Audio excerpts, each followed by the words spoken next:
મારું નામ નયન શરમણભાઈ મારું. મારા પિતાશ્રીની 29મી પુણ્યતિથિ આજે છે. એ સંદર્ભમાં અમે બ્લડ કેમ્પનું આયોજન કરેલ છે. દાનમાં ઘણા પ્રકારના દાન છે. એમાં અમારું પોતાનું એક જાત અનુભવ છે કે જે રક્તદાન કરવું એટલે કે આપણે જાતે કરવું અને બીજા પાસે કરાવવું એ ખૂબ જ અઘરું છે.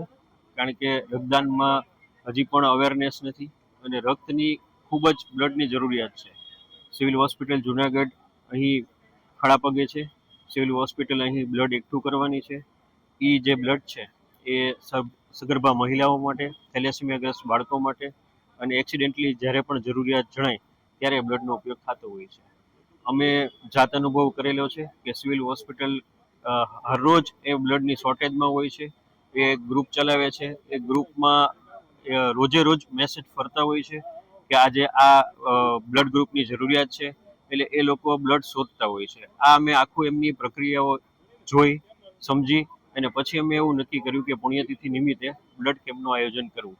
બાકી અન્ય પણ પ્રકારના દાનો છે જે સરળતાથી થઈ શકે એમ છે, પણ આપણા લાગણીથી જોડાયેલા અથવા તો આપણા ખૂબ જ પરિવારજનોને આ ભગીરથ કાર્યમાં જોડવા માટે અમને સિવિલ હોસ્પિટલે પ્રેરણા આપી છે અને ખૂબ જ બહોળી સંખ્યામાં અહીં તમામ પ્રકારના જ્ઞાતિજનો જોડાવાના છે. ગામના શ્રેષ્ઠીઓ, અમારા વડીલ શ્રી ભડિયાર સાહેબ છે, અમારા ગામના શ્રેષ્ઠી ભરતભાઈ સાથે છે. આ બધા નગરજનોના સહયોગથી આ બ્લડ કેમ્પ સફળ જશે અને અમે હરહંમેશ આ પ્રકારના કાર્યમાં જોડાઈ રહીશું. અને આ બ્લડની મહત્તમ જરૂરિયાત સિવિલ હોસ્પિટલને થેલેસેમિયાગ્રસ્ત બાળકો માટે રહી છે.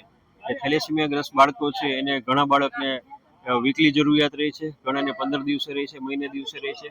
અને બ્લડ એના માટે લાઈફ સેવિંગ સાયકલમાં છે. એટલે એમને જો બ્લડ પ્રોવાઈડ કરવામાં ના આવે તો બાળકને ઘણું બધું સફર કરવું પડે એમ છે. એટલા માટે આપણે ખૂબ જ મોટી સંખ્યામાં જોડાઈએ અને મહત્તમ મોટી વાત એ છે કે અમે વર્ષોથી જુનાગઢમાં ધંધાકીય કાર્યરત છે.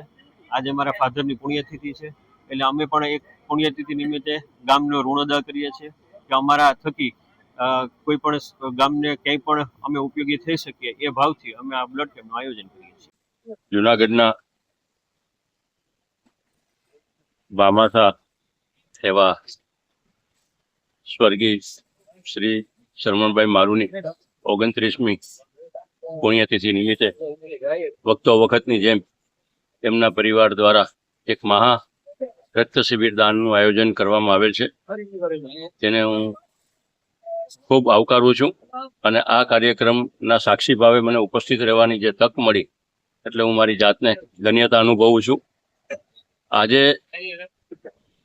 શરમણભાઈની યાદની અંદર એમના પરિવાર દ્વારા જે આયોજન કરવામાં આવેલું છે અને હજારો સીસી લોહી એકત્રિત કરી હજારો માણસોનું જીવન નવજીવન જવાનું છે, ત્યારે આ પરિવારને હું ખૂબ ખૂબ શુભકામના આપું છું અને સિવિલ સર્જનની ટીમ જુનાગઢ જનરલ હોસ્પિટલની એમને પણ ખૂબ ખૂબ શુભકામના પાઠવું છું અને બ્લડ ડોનેશન કરનાર વાલા મારા જુનાગઢના ભાઈઓ તેમજ બહેનોને પણ ખૂબ ખૂબ શુભકામના પાઠવું છું અને ભગીરથ કાર્યની અંદર એઓએ ભાગ લીધો એમને ધન્યવાદ પાઠવું છું. ભારત માતા કી જય, વંદે માતરમ. આજે અમારા સદગત વડીલ શ્રી શરમણ બાપાની 29મી પુણ્યતિથિ, આ અત્યંત અમારા માટે મહત્વનો પ્રસંગ. અમારા વાલા નયનભાઈ, સમીરભાઈ, અમારા બધા વડીલો, સામાજિક અગ્રણીઓની હાજરીમાં અમે આ 29મી પુણ્યતિથિ નિમિત્તે જ્યારે આ મહા બ્લડ કેમ્પ કરી રહ્યા છે, આપ જોઈ શકો છો. હું નાયબ પોલીસ અધિક્ષક અશ્વિનસિંહ પઢિયાર, મેં પોતે પણ લોહી આપ્યું છે. અનેક લોકોના જીવોનું આમાંથી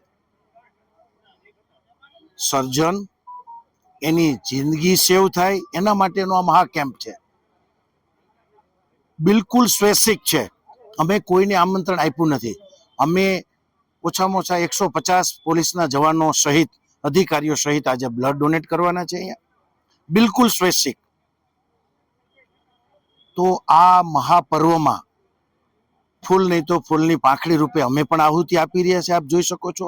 અને ખૂબ જ બહોળી સંખ્યામાં જુનાગઢના શ્રેષ્ઠી નગરજનો સ્વૈચ્છિક રક્તદાન મહાકેમ્પમાં ભાગ લઈ રહ્યા છે.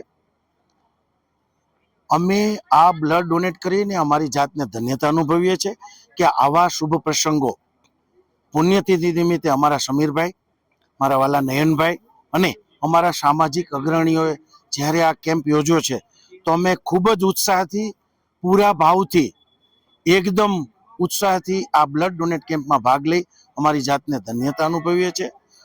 નમસ્કાર, હું બોરીચા ભાણજી. પહેલા તો મને ખરેખર ખૂબ આનંદ થાય છે કે હું સર આજે બીજી વખત જે છે એ બ્લડ ડોનેટ કરવા આવ્યો છું. અને હા, હું એટલું ચોક્કસ કહીશ આ બધા વતી કે હું બસ ફક્ત કંઈ કરી ન શકું તો કાંઈ નહીં, બસ એક બ્લડ ડોનેટ કરી અને મારી જાતને હું ખૂબ ખૂબ ધન્યવાદ માનું છું.